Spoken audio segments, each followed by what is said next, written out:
This is a Glassbox Media podcast.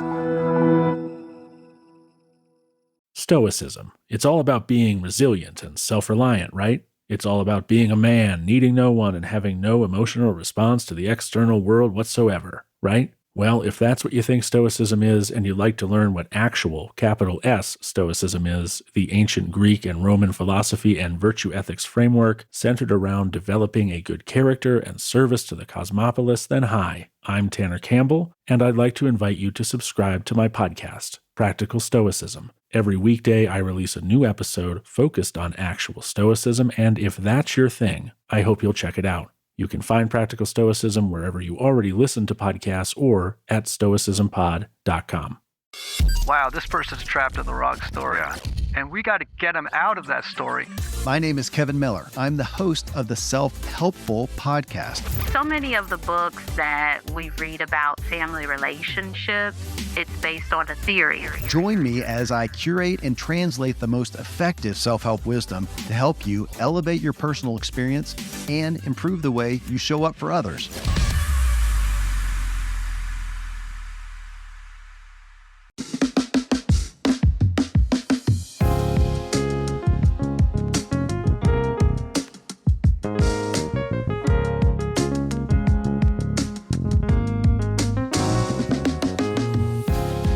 The bird catches the worm, but unfortunately for you, listener, that bird has also caught the plump little worm known as Tennis Podcast.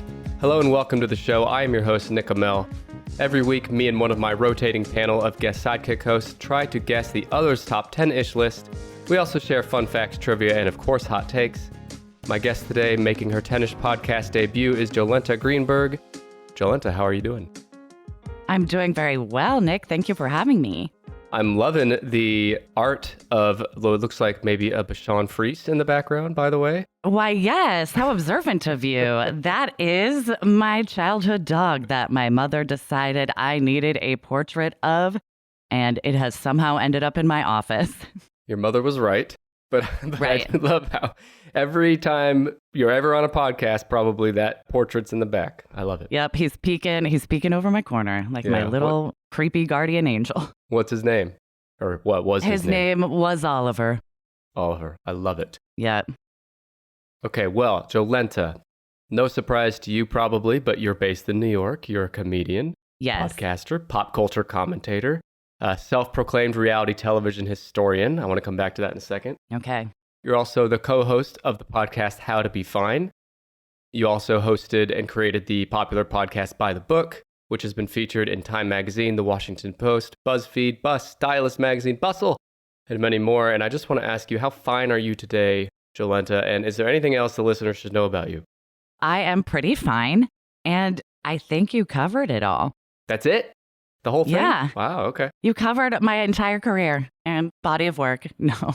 Give the listeners like a really brief summary of How to Be Fine. And the reason I want you to do that is because that's directly related to today's topic. Oh my gosh. Amazing. So you mentioned my first show, By the Book.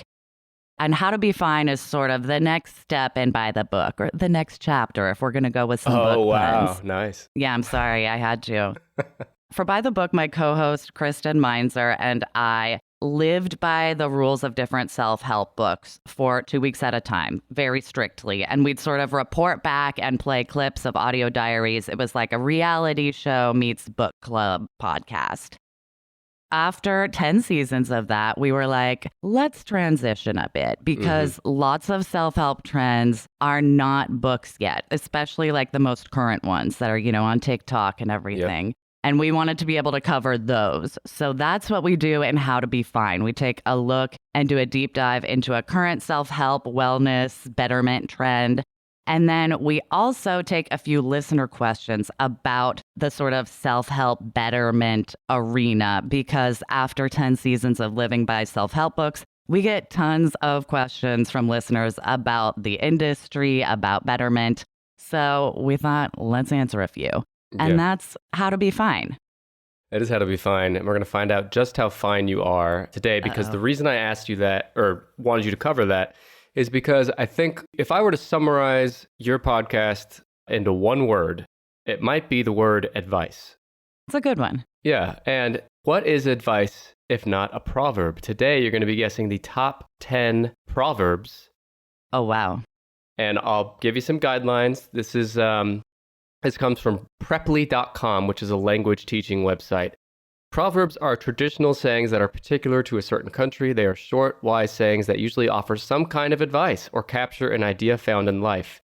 We all use proverbs all the time, even when we don't realize it, and they sometimes reveal more about our culture than any textbook can. The values of our population and our society are reflected in proverbs. So there's 1,000 of them out there, and this website, Preply, has curated the list of the top 10 most popular need-to-know proverbs. How are you feeling?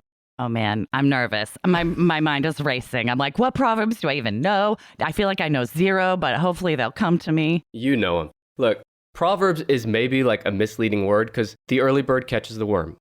What I started the show with very weirdly. Got it. That is a proverb. I have some other examples. These are not on the list. It's no use crying over spilled milk. You can't make an omelet without breaking a few eggs. If you scratch my back, I'll scratch yours. Don't bite off more than you can chew. It's better to be safe than sorry. Beauty is in the eye of the beholder. Absence makes the heart grow fonder. So basically, they're just little sayings that people say all the time. Okay. All right. So quick note, my sources, Preply, I mentioned them, also grammarist.com, dictionary.com, and of course, our friends at Wikipedia. Jolenta, what's the best advice you've ever been given? Best advice I've ever been given? Or worst, whatever you want to go with. Oof. Oh my gosh. There's so much. Let me see. Best advice. Oh my gosh. No, I'm like, I've been given no advice, even though I like read advice books for a living. Well, and I've never been given good advice ever. The only bad advice. Yeah. Exclusively. Yeah. Right.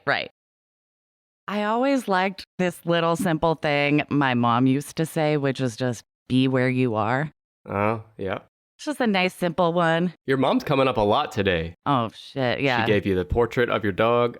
Portrait, be where you are. Yeah. Just a big influential person in my life, especially my childhood. Yeah.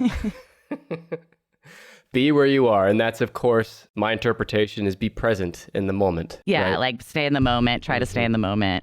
Yeah. I think that's probably a proverb too.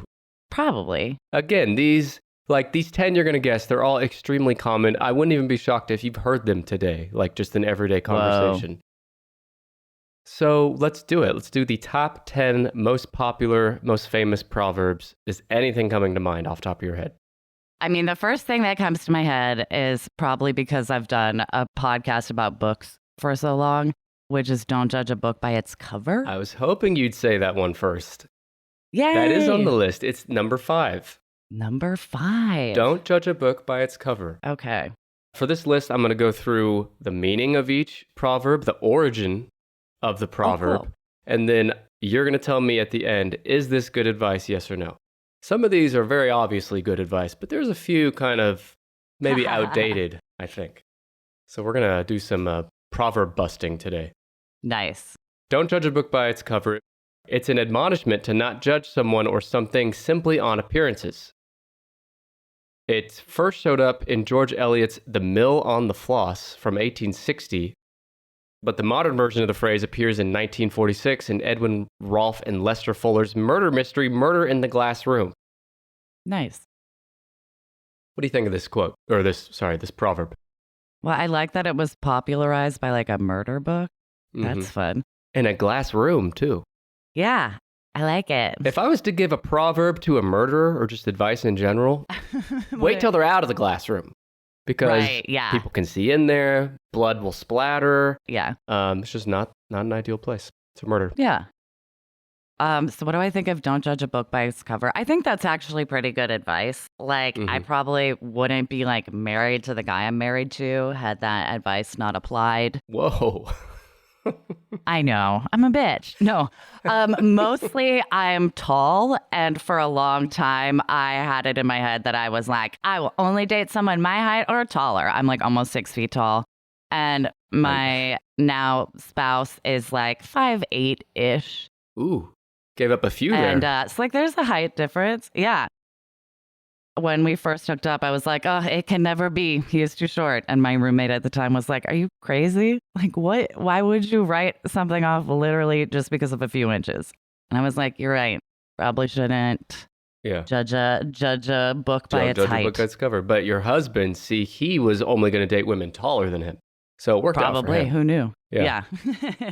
As a woman who's almost 6 feet tall, when you cut off anyone that's shorter than you, I mean, that's a big chunk of the population that's just immediately undateable. Yeah, So. It was a stupid rule. But for a while, I had it in my head that the best match for me had to be like my height or taller. So when you guys fight and he's making you mad, are you able to just like pick him up and just put him in another room and close the door? No, I wish. No. He's definitely like a stocky short, you know. He's probably stronger than me. All right, well. That's too heavy for me to lift. Yeah, we'll have to get him on the pod sometime and hear his side of the story. For real, yeah. Yeah.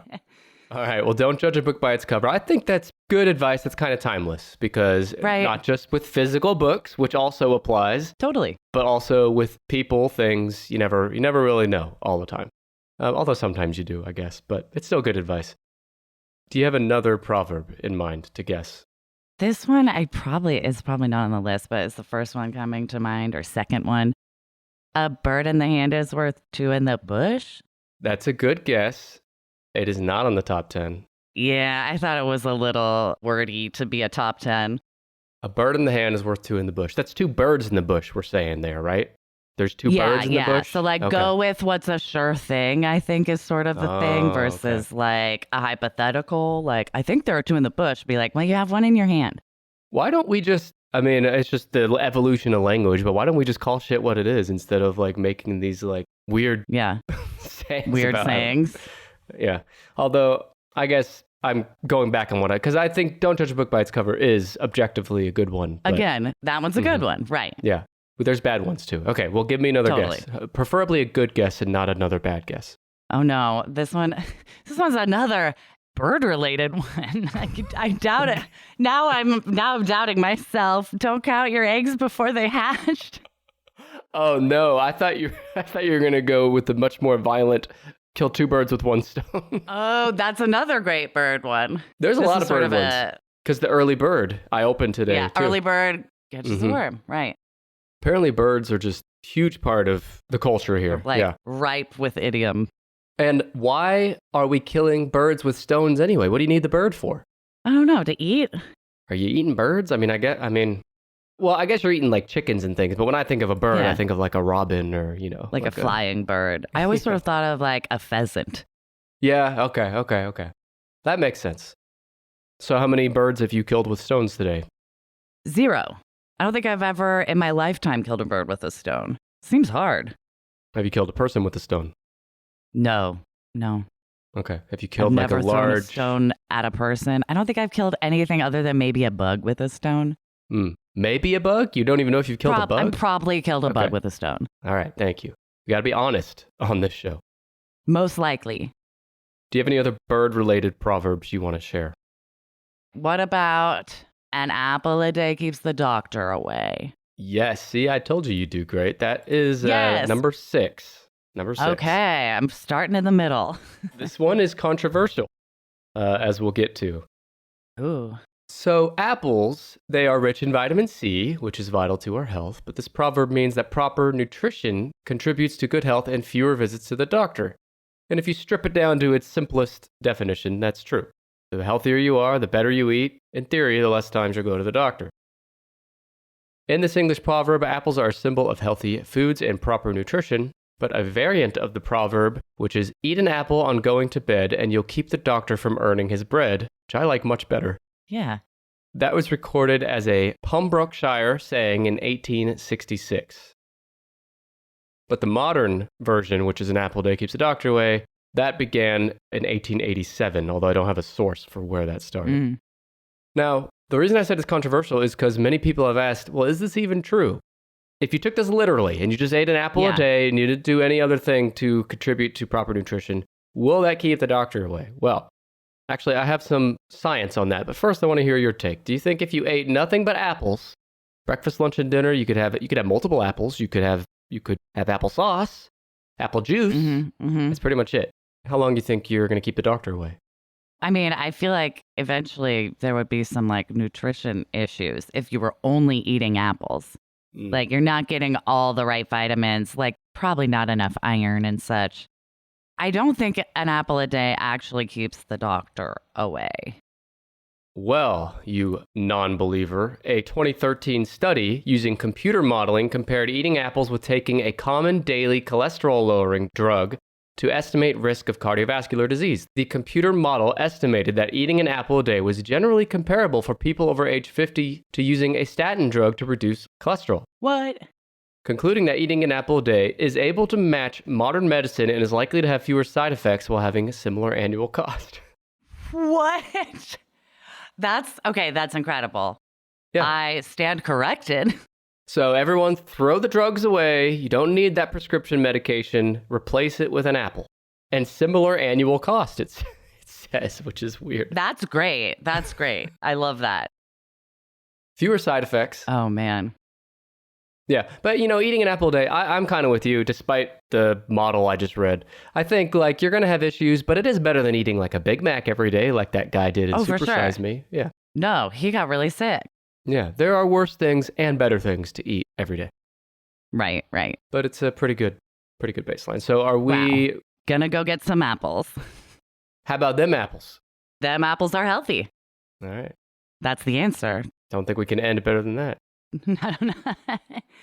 Do you have another guess? Okay, another one. Something else with... So you bite an apple, right? There's something else with biting. Oh, don't bite the hand that feeds you? Don't bite the hand that feeds you is number 8. Nice. That's a good one. I like this one. Mm-hmm. And I think it might be the oldest one on here. We'll have to double check. But it means don't show ingratitude or turn against the people whom you depend on. I think that's solid advice. It was first used about 600 BC by the Greek poet Sappho. I think I'm saying that right. Yeah. This metaphor of a dog biting its master was first recorded in English in 1711. So goes back, 2,600 plus years ago. Yeah, Sappho's real old. Yes, he is. Well, he's dead, so it's not that old. Wasn't Sappho a she? Oh, I'm sorry. It could be. I don't know. Like the Sapphic writings. This is not my specialty, but let's see. Sorry. No, you're fine. It's good to correct me. Shame on me for assuming. Because, Socrates and they were all gentlemen, so. I know. No, she's like the only woman and she's from Lesbos, Greece.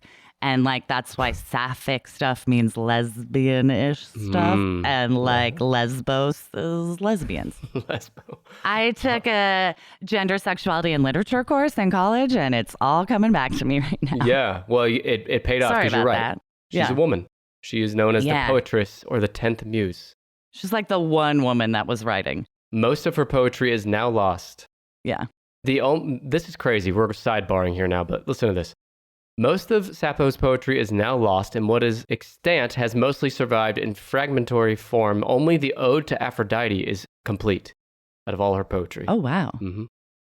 No way. So think about that. You're a poet 2,500 years ago. They don't even have a single complete version of your work, and you're still one of the most famous poets ever. You know what I mean? People are not biting the hand that feeds them to this day. Wow. That's right. What an impact. Yeah, so don't bite the hand that feeds you. So some random trivia for you. The war song, Don't Bite the Hand That's Feeding You, was aimed at convincing immigrants of the importance of staying loyal to the United States during World War I. That seems very American.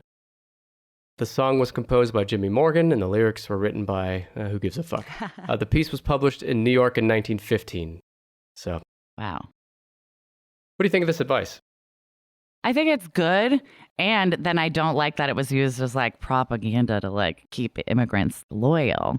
So that's not great. But when it comes to, my dog, I don't want him to bite the hand that feeds him. This one has the double meaning because it could be good advice in a metaphorical sense. It's also good literal advice. Don't want to get bit by your dog. Right. Yeah. Or be nice to your parents. They're the ones who feed you. Yeah. When I read this, it immediately brings to mind Republicans turning against each other these days. I don't know why that jumped into my mind. Yeah. I could see it. It's kind of like Trump. Like, he can't help himself but to bite every hand that feeds him. Right. Which, not to get political, but that's the first thing I thought of when I heard that. No, I like it. Yeah. We are very pro shitting on Trump on this podcast, just as a FYI. Great. I'm pro shitting on him in my life. Like, love it. Great. Good company. So far what I've learned about you is you love your mom, you love your dog from your childhood, you love birds, or maybe you hate him since you want to kill him with stones. Just think about him all the time. Yeah. Trump sucks. All right. Yes. Yeah. Give me another guess. What number was don't bite the hand that feeds you? That's number 8. Oh, okay. Oh, I So thought you're it'd be still higher. there in the middle. Yeah. I do have a guess because talking about ancient Greece has made me think of ancient Rome. Yes. And this one might not be so obscure. Rome wasn't built in a day. Ding, ding, ding. That's exactly where I was going to start leading you. Oh, no Man, way. You're crushing it. That's great. So Rome wasn't built in a day is number 9, right behind Sappho's Don't Bite the Hand That Feeds You. Damn it. Another low one. Yeah. Maybe okay. someday you might get something above 5. We'll see. So Rome wasn't built in a day. It means that time is needed to do great or important things. And here's an example of it used in conversation. You cannot expect me to finish that massive project with only 1 day's worth of time, as Rome wasn't built in a day. True.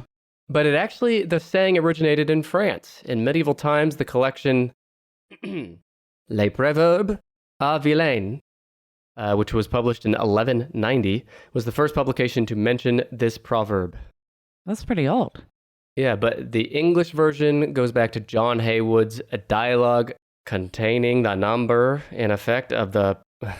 I'm sorry, I'm just not even going to try. It's from 1538. Got it. And Queen Elizabeth I also used it in a speech to Cambridge in the year 1563. This was blowing up in the 1500s. It fucking was. I don't know why that was funny, but it was. You're a comedian after all. I mean, I try. Some other trivia is the phrase was used in the title of a 1964 song by Sam Cooke, and also British singer Anne Shelton in 1962. Nice. Are you a fan of this proverb?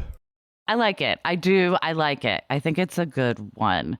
Especially, I tend to be someone who's like pissed they don't get things perfect on the first try, like most people are. Mm-hmm. Or upset that like something's taking way longer than you think it should. It's nice to be like, oh, right. Good things don't happen all at once. Like Rome wasn't built in a day. I'm not usually like saying that to myself, but like it's a good thing to remember once in a while. Same. I don't say it to myself often, but I like it as a saying, and I also like it as a historical reference point. Mm-hmm. Rome, one of the most famous empires, largest empires in the history of the world. Right. So I like that kind of nod to history that goes with it. Yeah. It's timeless, too, this advice, because no matter where you are, no matter what time period you live, no matter who you are, great or important things take time, usually. Yeah. I don't think this isn't one where I'm like, nah, it can be detrimental in some circumstances. Like, nah. Yeah, I'm with you. All right, let's do a quick recap of where we are so far. So we have number 9, Rome wasn't built in a day. Number 8, don't bite the hand that feeds you. Number 6, an apple a day keeps the doctor away. And number 5, don't judge a book by its cover. Can Jolenta guess something in the top 5? That's the question. I don't know. Let's see. Let me give you a hint. Don't judge a book by its cover. Yeah. Our friend Trump Mm-hmm. would not agree with this proverb. Completely against his character. Be nice. No, I'm kidding. Be reasonable. Let's see. This one is so common. I've heard this 1,000 times in my life. Don't look a gift horse in the mouth. That is not common. That's not common. Well, maybe it depends who you are, maybe, but around these parts, not common. No. This has to do with your credibility, what you say. Honesty is the best policy. You got it. Honesty is the best that's policy. That's how it goes, right? Yeah. Yeah. Not one of my best policies. Clearly not yours either, but it's number 3. Yeah. Oh, yay. Well, I had a lot of help, but we got there. I was going to say, I wouldn't congratulate yourself too much. I'd congratulate the host for for effectively really guiding you. leading me there. Yes, Yeah. thank you. Yes, that's a good one.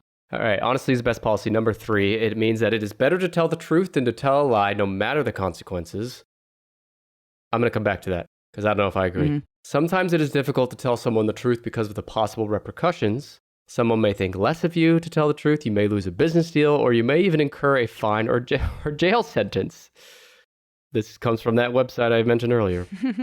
It is better to admit one's shortcomings and simply endure the consequences rather than live inauthentically or in fear of being found out. Jolenta, Yeah. is it ever good to not tell the truth? I think there are occasions where sometimes if telling the truth is only going to make you feel better but hurt other people, maybe don't do it. Yeah. Especially if the truth is sort of a one-off deal. I guess I'm thinking of cheating. I was like, if the truth is a one-off deal, or you know what I mean? Yeah. If you just want to come clean about something to make yourself feel better, that will hurt people around you. But if you could live with it, maybe don't hurt the people around you. But for the most part, I think honesty is the best policy. But I do think there are instances where maybe it's just easier to lie. Or better, or if someone's like, how do I look horrible in this?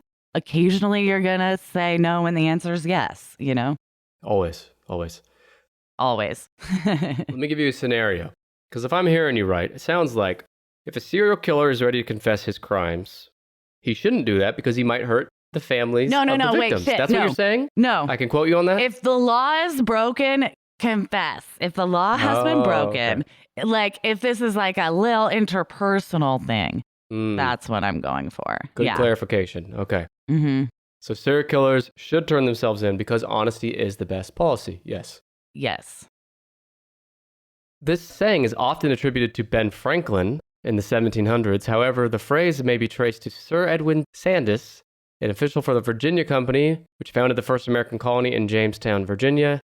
He wrote in 1599, gross conceits who think honesty is the best policy. Cool. I don't know. I'm just pasting shit from the internet, Jolenta. Yeah, no, I hear you. All right, well, we already got your take. I think all of us can agree. Honesty is the best policy. Maybe 8.5 times out of 10 is the right choice. For the most part. But, use some discretion. It doesn't have to be a blanket policy. Yeah. But if you are a serial killer, do confess, please. Yeah. Ads suck, right? Ads are the worst. And I feel bad for you that you're hearing my shitty ad right now, because your fellow listeners are skipping this very ad even as we speak. 10ish Pod Plus members never hear an ad on 10ish Podcast ever. They don't even know this ad exists. You could stop fucking around and join them on the new and improved 10ish Pod Plus. It's now easier than ever to sign up. It takes literally about 10 seconds. Better yet, after sign up, you can add the 10ish Pod Plus feed into your favorite podcast app in just one tap, including Spotify. That's right, no extra apps or know-how needed to enjoy 10ish Podcast episodes early and ad-free in the podcast app you're already using. Plus, get exclusive members-only bonus episodes you can't hear anywhere else. We have over 60 bonus episodes available right now, with more added every month. Our latest just dropped last week. It's me guiding Dr. Buster through BuzzFeed quizzes to find out which 90s heartthrob is his soulmate, which Seinfeld character he is, and more. It's available for your throbbing heart and ears right now. You can also upgrade to the new Peanut Butter Fiend plan to get all of these benefits, plus a free shirt, mug, or hat after sign up. You'll also get to choose the top 10 list for an upcoming episode, and you'll gain exclusive access to our new blooper reel every month.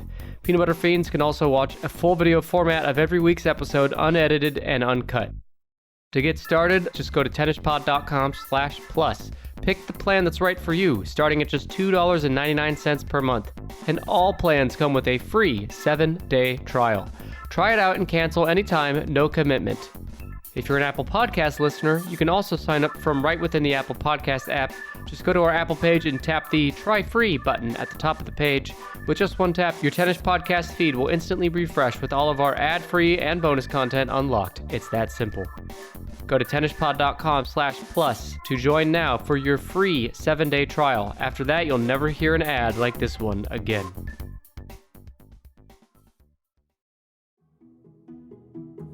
Nick here. Ready to introduce you to our partner, AG1, the daily foundational nutrition supplement that supports whole body health. I drink it literally every day. I gave AG1 a try because I was tired of taking so many supplements and not knowing whether or not what I was taking was even working. I wanted a single solution that supports my entire body and covers my nutritional bases every day. AG1 is the answer.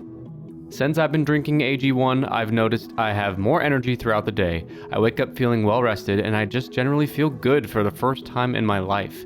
AG1 has truly been a game changer for me. AG1 is great bang for my buck as it replaces a lot of other vitamins, probiotics, and whole food supplements like a daily multivitamin, minerals, pre and probiotics for my gut health, adaptogens, and a greens blend, literally all in one scoop of powder. I can't think of another daily routine that pays off as well as AG1, which is why I trust the product so much. If you're looking for a simpler, effective investment for your health, try AG1 and get 5 free AG1 travel packs and a free 1-year supply of vitamin D with your first purchase. Go to drinkag1.com/tennis. That's drinkag1.com/10ish. Check it out. And if you're wondering, yes, I really do use this product every single day. If you ever have any questions about it, hit me up anytime at tennispod@gmail.com. I'd love to talk to you about it. Support your body and Tennis Podcast at the same time at drinkag1.com/tennis. In theaters July 28th. Welcome to the Haunted Mansion. You ready to have your mind blown? We have 999 happy haunts, but there's room for more. We could be trapped here for eternity. There's no turning back now. Madam Yoda, we need your help. I can show you, but it will cost you $3. What? It's highway robbery. Who said that? Disney's Haunted Mansion. Rated PG-13. May be inappropriate for children under 13. Only in theaters July 28th. Get tickets now. Okay. So you finally got one in the top 5. That was number 3. What else you got? Okay. Honesty is the best policy. Just makes me think of better late than never. Great guess. Is that one? That's a great guess. I don't blame you for guessing it, but it is wrong. I can't lie to you and tell you it's right because honesty is the best policy. Not better late than never. Okay. Then I have nothing. For some reason, that the one made me think of the other. Oh my God, Jolenta. What? Remember before we recorded, I told you I'm an idiot? Yeah? Well, I'm an idiot. Because better late than never is fucking on here. I just missed it somehow. No way. It's number 7. It was just low down. That's why. You know what, Jolenta? It's better late than never that I told you. Oh my gosh. This is number 7. Oh my gosh. You're right. It is better late than never that I find out. I think... Was that planned? Because that was great if it's true. Yeah, well, this whole thing, for the listeners, just so you know, everything me and Jolenta are saying, completely scripted. We both have a script we're working planned. off of. We're really good writers. Even this part was written in the script. This part too, yeah. Every as well. Every laughter, all of it scripted. Throat clearing. Better late than never. This might be the one I have the biggest problem with on the list, but I'll save that for a minute. It's better to do something late than to not do it at all. It's a reminder that it's never too late to take action or make a change. This comes from the year 1386 when author Geoffrey Chaucer used it in the Yeoman's Tale. And the excerpt goes, "For better than never is late. Never to succeed would be too long a period." If you're consistently late or always procrastinating on something, using this phrase might come across as sarcastic or passive-aggressive to those depending on you to finish the task on time. Jolenta, I'm ready for your hot takes. Sometimes I'd say I'm like 50-50 on this one. I do agree that it can come off kind of like assholey if you're like better late than never. Like, you know, to someone like giving you their like expense reports late or whatever. Like, that's not fun. I don't want to hear that. Yeah. I kind of would prefer like it's never too late or something because I like better late than never when it applies to like going back to school or like trying something new that can enrich your life. But I also don't think it applies sometimes where sometimes you're like, no, if you're going to be this late, just don't show up. Yeah. Sometimes it is too late and like you fucked up. Yeah. Like with your taxes or whatever. Like, totally. I mean, it is better late than never, but like you're going to get fined. Like it's better on time than late, you know? Yeah. Well, to go back to the serial killer thing, he confesses on his deathbed, better late than never, right? True. Yeah. We get some answers. As long as honesty is his best policy and we can take his word for it. That's right. As long as those confessions are true. Yeah.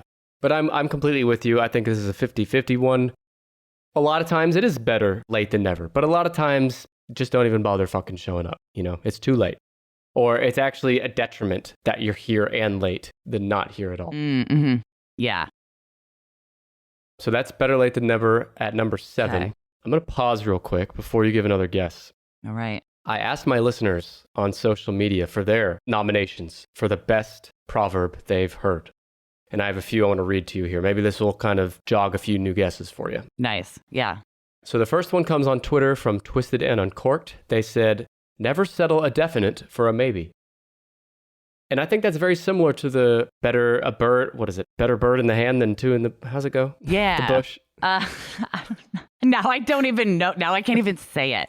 I don't know. Better a bird in the hand than two in the bush, right? That doesn't sound right. I don't know. Maybe it is. Yeah. Same thing, though. It's like, go with what you have now instead of hoping you might have something later that might not work out. Never settle a definite for a maybe.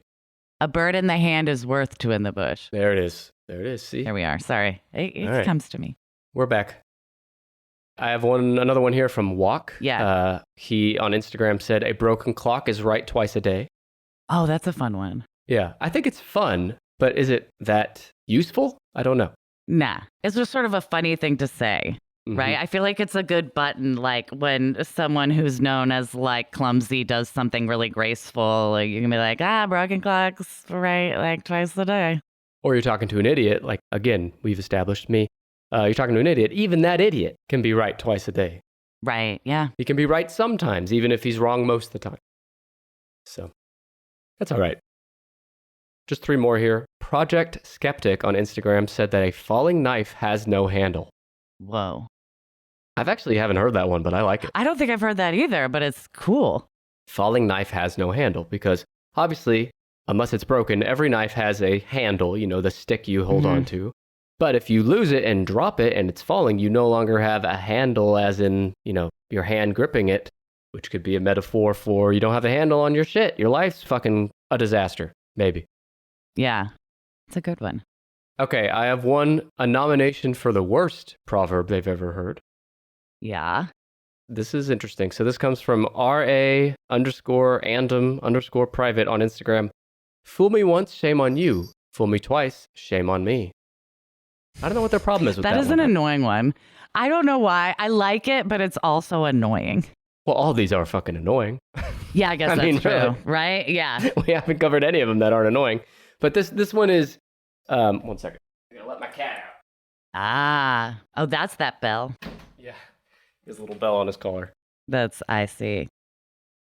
Okay, so yes, they're all annoying, but fool me once, shame on you. Fool me twice, shame on me is true. Because it's like, I am giving you the benefit of the doubt the first time you fuck up. Mm-hmm. Second time you fucked up, I should have known better. It's also similar to 3 strikes and you're out.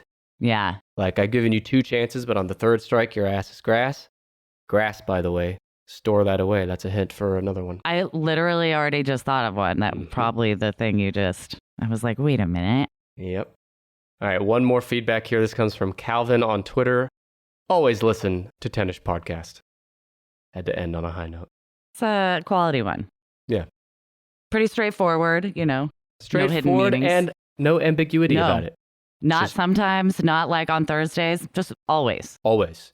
I have it on in the background constantly. Thank you. Took words right out of my mouth. It should never not be on. Right. Yep. And while you're at it, some more free advice. Follow me on Twitter and Instagram at @TheNickML. You can participate in future polls like this. Jolenta, the grass one. Tell me.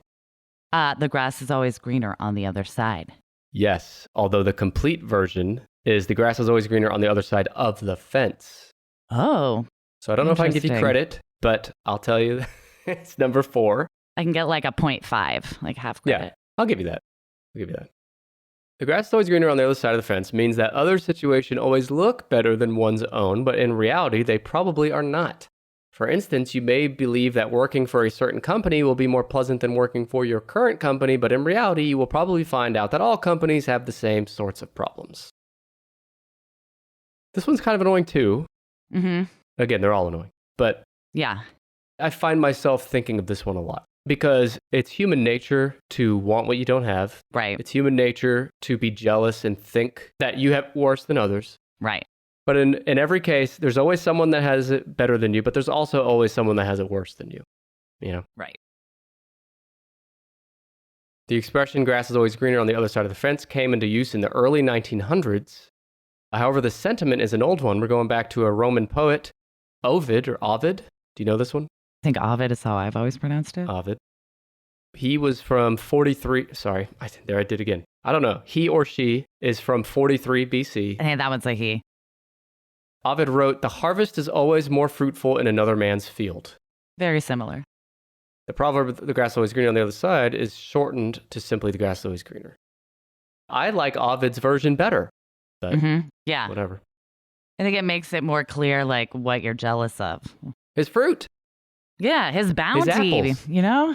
His apples. That guy's never going to the doctor. If I ate those, that's basically medicine. And it is medicine, according to this damn thing. I'm super jealous.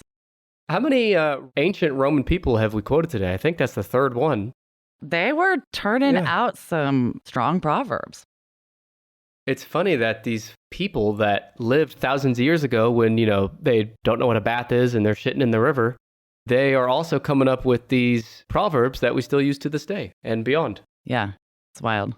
It is wild. You just have 3 left. You need number 10, 2, and 1. Okay.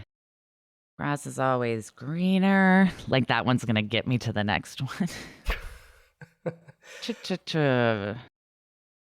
Let's see. You tell me if you want a hint or if you want me to just watch you struggle. Okay, I have another one. It just, I don't know. For some reason, the grass is always green. Well, I guess not for some reason. We're talking about like oldie times. And this isn't oldie times like Greek. This is oldie times like medieval times in my head. But is strike while the iron's hot? Please tell me that. That's a good one, right? That's a good one, and it's number 2. Oh, whoa. I thought it would be like 10 or something. No. I got to tell you, Jolenta, I'm very impressed with your guessing on this list. Yeah. I say a lot of them, apparently. Well, we all do. That's like the thing I read at the beginning. Like, right. I guess it's a thing. Yeah, it's a thing. It's so embedded into everyday language that we say this shit secondhand without even thinking about it. Right. When I say grass is greener, like, oh, right. Yeah, that's like, we always say that, don't we? Yeah. Strike while the iron is hot. And you nailed it too on the origin. It means to grab an opportunity before it passes, to take advantage of an opportunity before it's too late. The idea is one that exploits good timing, knowing when the best moment to act in a given situation occurs. And it may be traced back to at least the 1500s and is a reference to the art of blacksmithing, because when a blacksmith works iron, he heats it in order to make it malleable and then places it on an anvil and hammers it into shape. Of course, iron only stays hot enough to work for a limited amount of time, so a blacksmith must strike while the iron is hot in order to be successful. Nice. I think this one's spot on. I think it's a good one. I feel like, yeah, now that I know it's higher up, I'm like, yeah, we probably do use it a lot. And it is just like super applicable for the right situations. Like, yeah, strike while the iron's hot. Like, make for an opportunity while the timing is good. Rarely are people going to be like, wait for that iron to cool before you strike it. Although that should maybe be a proverb too. Can you imagine the proverb all this time was wait for that iron to cool? Like hold on, wait. But it is great. It's great advice too. It's about taking advantage at an opportune time. Right, yeah. And another one that's similar, but it has its differences, is timing is everything, which is not on this list. Oh, yeah. I don't even know if that's considered a proverb or not, but timing is everything. Similar vibe. It's different though, because it could also mean like be patient. Could mean like your time is not here yet, but it will come at some point. Whereas strike while the iron is hot is like urgent, right? Like you want to act on it. Yeah, that's true. All right, you just need 10 and 1. 1, I think, is harder to guess, and I don't even know why it's number 1. I don't hear it as often, but 10, I feel like I've probably heard 10 times today. Super common. 10. Okay, here's a random one. I feel like I hear it a lot, but it could be made up. Or I could be making that up. No use crying over spilled milk. No. Damn it. And I hate that one, but I hear it a lot. No, it's annoying because sometimes it's the only milk you have. It's the only milk that was at the store in your area, and you're going to fucking cry. Yeah. And by the way, no, it's none of your fucking business what I cry over. Let me cry over what I want. I'm allowed to have emotions attached to things. It can be milk. It can be water. It can be any liquid. Peanut butter? Spilled peanut butter, I'd cry. And then milk does make me think of cats. Curiosity killed the cat. Another good guess, but no. Okay. Oh, shit. Let me give you a hint. How can I tell you this without giving it away? The meaning is that it highlights the importance of living out your beliefs rather than just talking about them. Oh, actions speak louder than words? Actions speak louder than words is number 10. Oh, it's not number 1? Oh, okay. No, right? Number 10. I would have guessed this is 1. No, because that's one also that like I feel like we hear it so much I forget it's even like a proverb. Exactly. Yeah. You know what another one is? I just thought of, it's not on the list, but a picture is worth 1,000 words. Oh, yeah. That should be on here. That's a good one. But actions speak louder than words is number 10. Mm-hmm. It also encourages people to take action as it's one of the most effective ways to get results. Common phrase is traced back to a sermon in the year 1200. It was said by Saint Anthony of Padua. This insightful statement was later used with different phrasing by personalities such as Benjamin Franklin, Dale Carnegie, and Mark Twain, all listeners of the show. Ultimately, actions speak louder than words is an age-old maxim highlighting the practical value of doing rather than talking. Jolenta, is this good advice? I think so. I think for the most part, it's good advice. Especially like for me, like trust comes to mind where you can say you'll do things for someone or like you'll be there for them. But then like when you need them and they show up, that's when you really know that their actions speak louder than their words. Or you'll have that flaky person at work who's like, I got it. And then they never do, like they're part of the presentation and you're like, you don't got it. Mm-hmm. Yeah. So I think it's pretty applicable. Or it's like the serial killer who threatens to kill someone. But then doesn't. That he's not using this proverb. Right. Sorry, I'm gonna bring it back to the serial killer every time. Or even a serial killer who says he'll come clean on his deathbed. And he better. But he doesn't. What if he just dies? Mm-hmm. Yeah. Yeah. So actions speak louder than words. It's not my favorite on the list, but I think it's good. Generally good. Mm-hmm. Well, now all you have left is one. Before I give you hints, is anything coming to mind? Anything coming to mind? Well, not anything. I don't want to know anything on your mind, but is there anything relating to this list on your mind? No. An apple a day, if we're going back to that, sometimes makes me think of don't bite off more than you can chew. But I feel like that's like not number 1 territory. No. Again, I kind of disagree with this number 1. Okay. I've definitely heard this, but... there's one that my mom says a lot. Uh-oh. If we're going back to my mom... Yeah, we have to. I doubt it's number 1, but it is a random one. Squeaky wheel gets the oil? No. Damn it. And isn't it squeaky wheel gets the... Grease? Is it oil? Yeah, grease. I was going to say, because oil didn't sound right to me. I usually hear grease. But... Mommy Jolenta is an oil one. Well, my mom says it wrong, so yeah. Suzanne, I have a bone to pick with you. Suzanne, just go ahead and fucking unsubscribe, all right? Yeah. Get out of this podcast, Mom. Damn. I don't know. When in Rome, if we're going with Romans. All right. Let me help you out. This has to do with your hands. Hand me that thing. Hand me that thing. You got it. Hand over hand. A lot of hands. Handy. There's a lot of hands. Make for light work. Make light work. Close enough. That's number 1? Right? I'm with you. I don't know why this is number 1. When is the last time I heard that?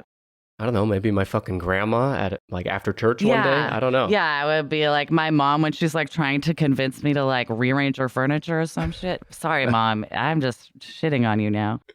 Suzanne, we don't got time for your shit, Suzanne. Yeah. But many hands make light work. It's when many people work together to accomplish a difficult task. And when they do that, it doesn't seem so difficult. If people work together, the work is easier. Although I disagree with this being number 1, based on the fact that I don't hear it as often as the others, I do think it's very good advice. Yeah. The more people you have working on something, well, as I'm saying it, I'm almost disagreeing because... What about too many cooks in the kitchen? There it is. That's where my mind was going. So there is a valid pushback on this. Well, now I don't know what to think. No, but I also agree for the most part. Yeah, me too. You know what I mean? Like when it comes to most things, like more people on board, especially like a physical task, like the more people you have helping, Yeah. the quicker it gets done. You're painting a room or whatever. Serial killing, the more people you have helping, the easier it is to dispose of the bodies. Although the easier it is to get caught too. But Right. I was going to say, then, then that might be too many cooks in the serial killing kitchen. yeah. Well, this proverb was first recorded in English, at least, in the early 1300s in a knightly romance known as Sir Bevis of Hampton. And it has appeared practically on all proverb collections since the year 1546. Oh, wow. According to this, any book you find out there that's like listing proverbs, this one is on there, which isn't hard to believe, I guess. Yeah.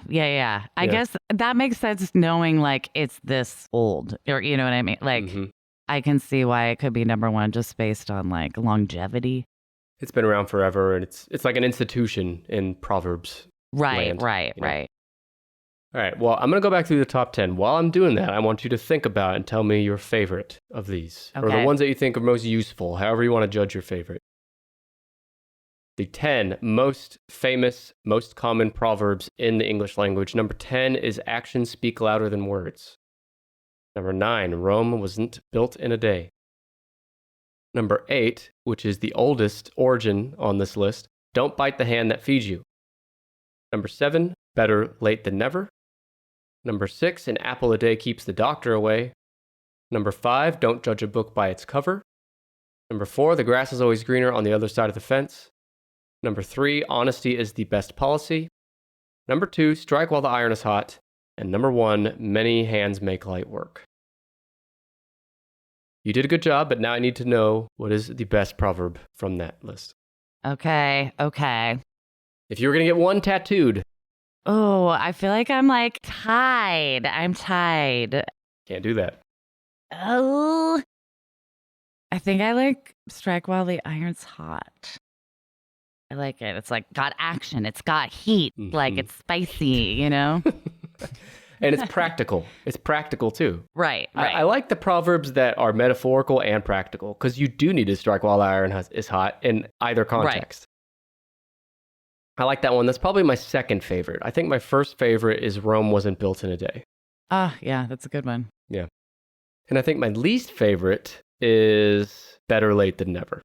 I was going to say that's mine too. It's just like, shut up, better late than never.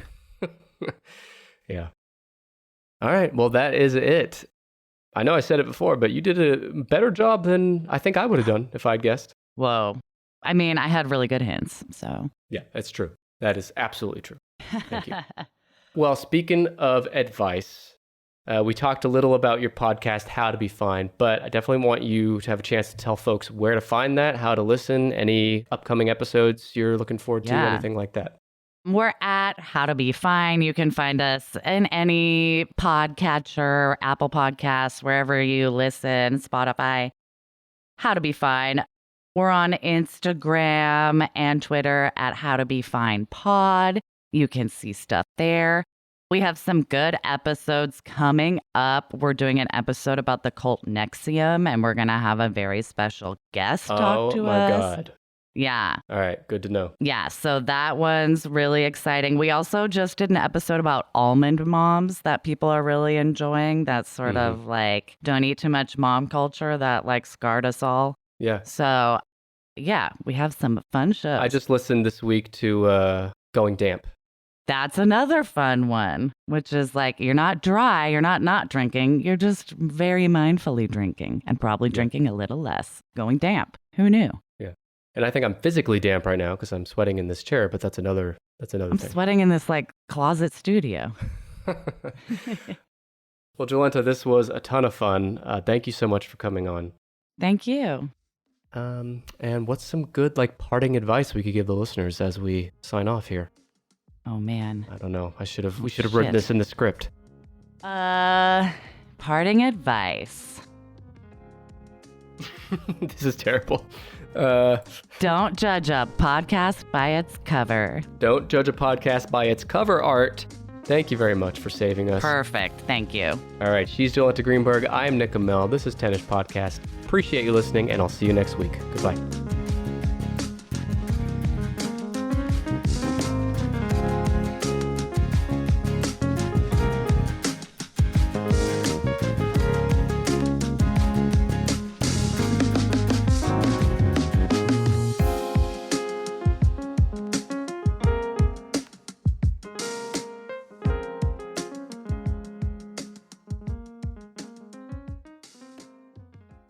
Hi, human. Welcome to the God Pod. I'm God, and like Jesus, I'm hanging in there. If you like interviews with the most interesting people alive or dead, then you'll love the God Pod. Here's me talking to Mary Trump about her crazy uncle. I knew he was going to be disastrous. And here's me debating a real live atheist. You really cannot make the case that this is a good book. I discuss all the latest current events down on Earth. Find the God Pod wherever you get podcasts. The God Pod. Have it Yahweh.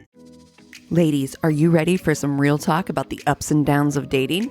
We're three best friends, and every week we talk about hilarious and sometimes heartbreaking dating experiences that listeners write in to share with us. From swiping right to being ghosted, we've been through it all. But don't worry, our podcast will do its best to turn disasters into life lessons and help you navigate the dating world the way only your best friend can. And that's not all. We'll also share our experience for finding love, building confidence, and avoiding dating pitfalls. Along with a healthy dose of pop culture gossip and some true crime when dating really goes wrong. Whether you're a seasoned dater or just starting out, you'll find a supportive community of friends here on My Worst Date. See you next week, gals. Cheers! This is a Glassbox Media Podcast.